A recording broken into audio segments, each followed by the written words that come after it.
I have a question for you. And it's the kind of question you can't just laugh off.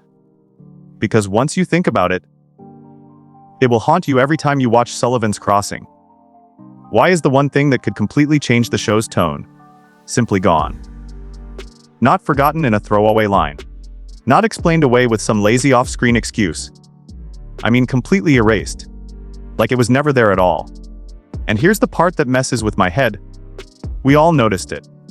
From the die-hard day, one fans to the casual, background noise while folding laundry viewers. We all picked up on the missing piece. But the show? It's acting like nothing happened. Now, I've been watching Sullivan's Crossing since that very first episode. I've laughed at its cheesy dialogue. I've defended its slow burn arcs when my friends wanted to bail. And yes, I've even yelled at the screen during those "no way they just did that" moments. But the strangest, most bizarre thing the writers have ever done? It's not a bad romance subplot. It's not an unrealistic medical case. It's this. I remember one night, it was raining, the kind of heavy, old-fashioned rain that makes you feel like you're in the pilot of some early 2000s drama. I decided to rewatch season 1 from the top to see if I could figure out why this missing piece felt so jarring. By the third episode, it hit me like a freight train. The show had deleted something. And no, I don't mean deleted, like a fan theory. I mean full-on witness protection program, never to be mentioned again deleted. Let's be real, Sullivan's Crossing has always had its quirks. Small town gossip, odd character introductions, emotional payoffs that feel like they were written on sticky notes between coffee breaks. But in the middle of all that charming chaos, there was one constant, one element that grounded the story. It tied the characters together in ways that didn't just make sense. It made the show work. And now, gone, vanished. No explanation. The kind of missing that makes you think, was there some behind the scenes fight? Did the network step in? Or are we just supposed to pretend it never existed? This isn't just a nitpick. It's a narrative wound. A black hole that sucks up logic, continuity, and fan trust. And if you've been here on the channel before, you already know my rule. If something in a show is too weird to be a coincidence, it usually means someone, somewhere, didn't want you to know the truth. Which brings me to the first question I can't shake. Did Sullivan's Crossing remove this element because it was a creative dead end? Or because it revealed something the show was never supposed to reveal? Now, and trust me, we will go further. You need to understand something. I've dug through interviews, rewatches, deleted footage, and even those awkward behind that seen social media posts that got mysteriously pulled a few days later. And the pattern is impossible to ignore. We're not just talking about a missing side character or a cut location. This is bigger. This is like Grey's Anatomy suddenly forgetting Seattle Grace was a teaching hospital, or Riverdale pretending it never had a murder mystery. The missing element isn't just gone. It's erased from the DNA of the series. So here's the deal. If you're watching this right now, and you've ever thought, why does this season feel off? Or, why do certain storylines feel like they're floating without an anchor? You're not imagining it.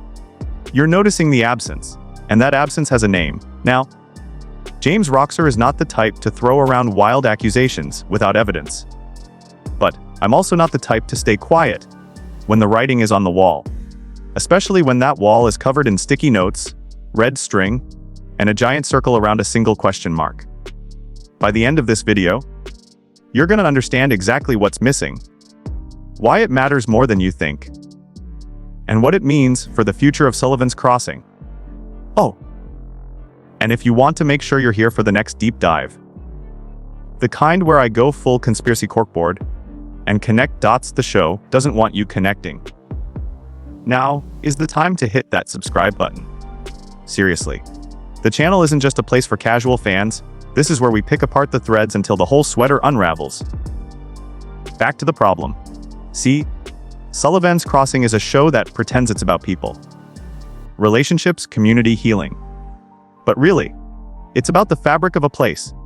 And if you rip out a key stitch in that fabric, everything starts to fray.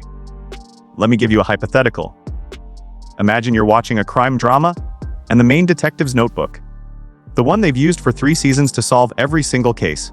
Just never appears again. No explanation. No, I lost it. Scene. It's just gone. Wouldn't you notice? Wouldn't you start asking why the show feels different? That's exactly what's happening here. And yet, the showrunners are silent. Not just dodging the question, silent. I mean tight non-disclosure agreement silent. Which, let's be honest, only makes me want to dig deeper. Alright, you stuck around. Which means you're not just here for light gossip or passing curiosity. You want the truth. The kind of truth that makes you rewatch scenes differently. The kind that makes you wonder if the show you love is hiding something from you. So let's stop dancing around it. The missing element in Sullivan's Crossing is the town's original central gathering point. No, not the cafe, not the clinic. The thing that once acted like the gravitational center of every single storyline. The community board. Sounds small, right? A cork board, a couple of flyers, some faded photos, a lost cat notice that's been up for 3 months too long. But in Sullivan's Crossing, that board was everything. It was where characters left notes for each other, where cryptic warnings popped up, where anonymous messages stirred up trouble. It was the town's heartbeat, a tiny piece of set design that quietly did the work of 100 exposition scenes. And in Season 1, it was in almost every episode.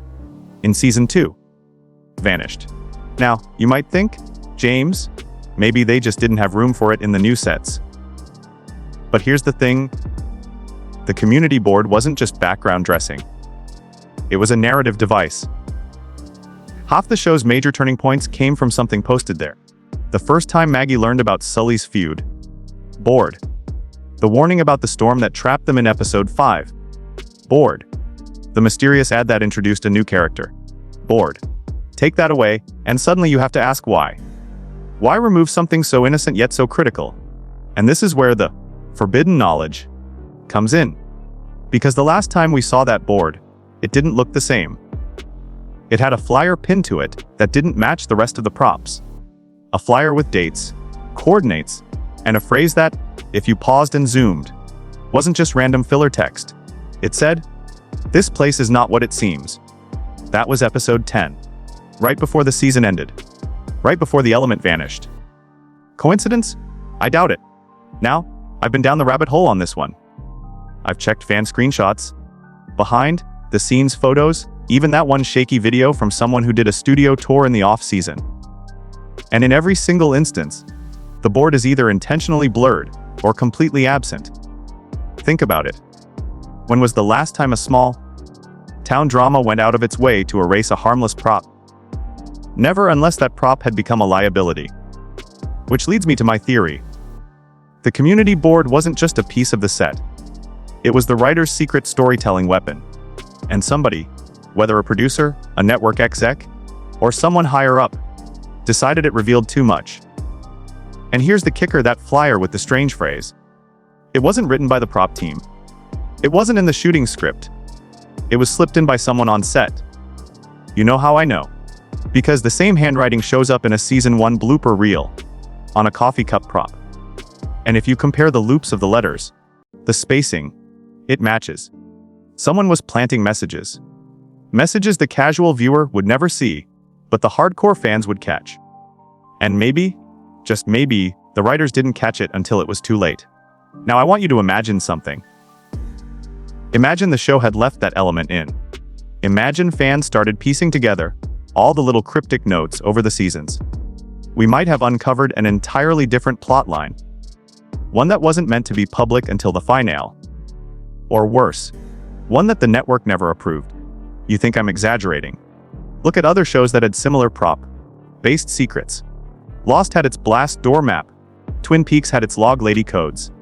And every time, the moment fans started asking too many questions, those props suddenly disappeared.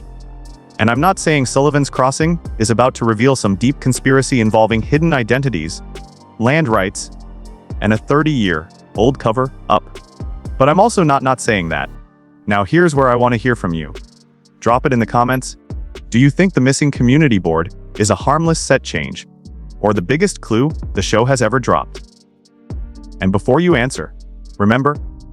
The last thing we saw on, it was a message telling us this place is not what it seems. You can ignore that if you want. But you'll have to ignore a lot of other coincidences too. Let's not forget Season 2 has had other weird continuity shifts. Characters referencing events we never saw. Mentions of people who never appear. Lines that sound like they were pulled from an earlier draft of the script. What if all of that ties back to the missing element? Because here's my theory. The board wasn't just a way to move the plot. It was a map. Not a literal map with streets and rivers, but a map of connections. The way people talk. The way events are triggered. And, without it, the show is disoriented. Floating. Like a spiderweb with the center ripped out. You think that's dramatic? Then go rewatch the first 3 episodes of Season 1, and tell me the town doesn't feel more alive when that board is in play. And here's the forbidden part. If you line up all the flyers from the episodes it appeared in, you start to see patterns. Phrases repeat. Colors match certain characters' arcs. One name pops up twice, and it's not a name we've ever heard spoken out loud. Yeah. Now you see why I think the network might have gotten nervous.